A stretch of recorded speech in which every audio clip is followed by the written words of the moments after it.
तुला वाटतं तू हुशार आहेस. मग या प्रश्नांची उत्तरं दे बघू. पहिला प्रश्न, आपलं राष्ट्रीय झाड कोणतं आहे? उत्तर, वडाचं झाड. प्रश्न दुसरा, आकाशाचा रंग निळाच का दिसतो? सूर्यप्रकाशातील निळा रंग जास्त पसरत असल्यामुळे. प्रश्न तिसरा, माणूस झोपेत का स्वप्न बघतो?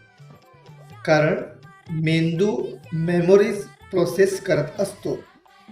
प्रश्न चौथा, समुद्राचं पाणी खारटच का असतं? उत्तर, मातीतील मीठ पाण्यात मिसळत असल्यामुळे. प्रश्न पाचवा, आपण जांभई का देतो? मेंदूला ऑक्सिजन कमी मिळाल्यामुळे. हे बेसिक्स आहेत, पण 90% लोकांना माहिती नाही. तुला किती माहिती होती? कॉमेंट कर.